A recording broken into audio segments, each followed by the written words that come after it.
উত্তাল বাংলাদেশ, বাংলাদেশের এমন চেহারা আমি দেখিনি বহু বহু বহু বছর। সেই কবে 90-এর দশকে এরশাদ বিরোধী আন্দোলনের সময়, তাও মনে হয় এমন নয়। পুরো বাংলাদেশ আজকে রাস্তায় নেমেছে। আজকে রাস্তায় নেমেছে বিভিন্ন শ্রেণী পেশার মানুষ, আজকে রাস্তায় নেমেছে শিক্ষার্থীরা, সঙ্গে তাদের অভিভাবক, সঙ্গে তাদের শিক্ষক, সেই সঙ্গে নেমেছে ডাক্তার, আইনজীবী, সাংবাদিক। এমন কোনো পেশাজীবী নেই যারা আজকে রাস্তায় নামে নাই। তাদের একটাই দাবি, এই সরকারকে পদত্যাগ করতে হবে। এই সরকারের পদত্যাগের দাবির পেছনে কোনো রাজনৈতিক কারণ কিন্তু কেউ বলছে না।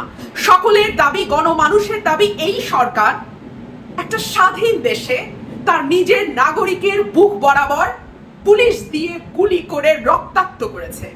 266 জন মানুষকে, একদম পত্রিকার রিপোর্ট অনুযায়ী 266 জন মানুষকে গুলি করে হত্যা করেছে। অনেকে বলছে এই সংখ্যা আরো অনেক বেশি।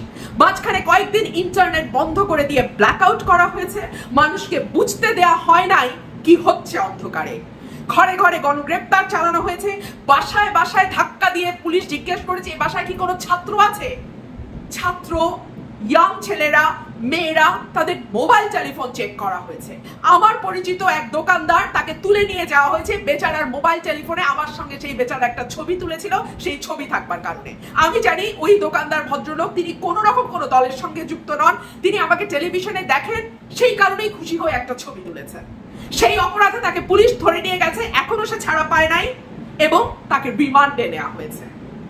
আমার বাসায় যিনি গৃহকর্মী আছেন, তার মেয়ের হাজবেন্ড, মেয়ের জামাইকে এই গন্ডগোলের সময় পুলিশ গুলি করে হত্যা করেছে।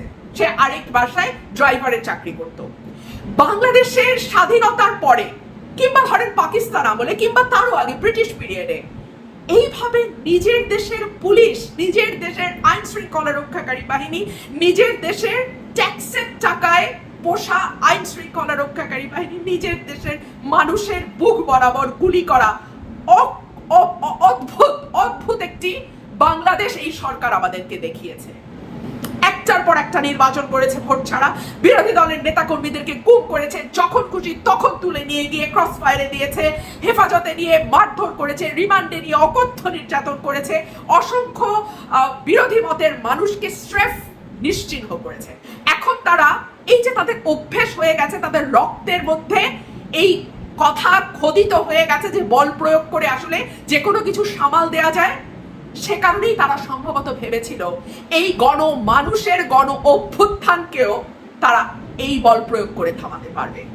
আজকে আমি দেখেছি ঢাকার ভেতরে উত্তরা, আমি দেখেছি বাংলা মোটর, আমি দেখেছি 27 নম্বর রোড, মিরপুর রোড, ধানমন্ডি, মানুষে মানুষে মানুষে হাঁটা যায় না, শুধু মানুষ আর মানুষ, শুধু স্লোগান আর স্লোগান। আমি থাকি সায়েন্স ল্যাবে, আমার বাসার সামনে শুধু স্লোগান স্লোগান, মিছিলের পর মিছিল। মানুষ নেমে এসছে, মানুষের জয় অবশ্যম্ভাবী। আর কোনো বুলেট দিয়ে, আর কোনো AK-47 দিয়ে, আর কোনো সাজোয়া যান দিয়ে এই মানুষকে আপনি ঘরে ফেরাতে পারবেন না। মানুষ একবার মরতে শিখেছে, মানুষ রক্ত দিতে শিখেছে। আমাদের সন্তানরা, আমরা তো পারি নাই, আমরা তো ব্যর্থ হয়েছি, আমাদের সন্তানরা রক্ত দিয়ে শিখিয়ে গেছে কিভাবে বিজয় ছিনিয়ে আনতে হয়। আমি বিশ্বাস করি এই সরকারের আয়ু হয়তো আর কয়েক ঘন্টা বা আর অল্প কয়েকটা দিন।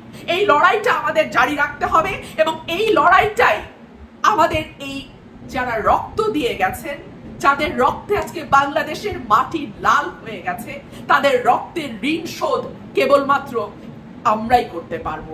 এবং আমাদের আর একটু ধৈর্য, আর একটু সাহস, আর একটু এই সরকারের ভিত নাড়িয়ে দিয়েছে। যেই সরকারের সাধারণ সম্পাদককে সেই সরকারের লোকজন বলে ভুয়া ভুয়া ভুয়া, যেই সরকারকে তার নিজের লোকজন, যুবলীগ, ছাত্রলীগ আর তার উপর আস্থা রাখতে পারে না, সেই সরকার টিকে থাকবার কোনো কারণ নাই।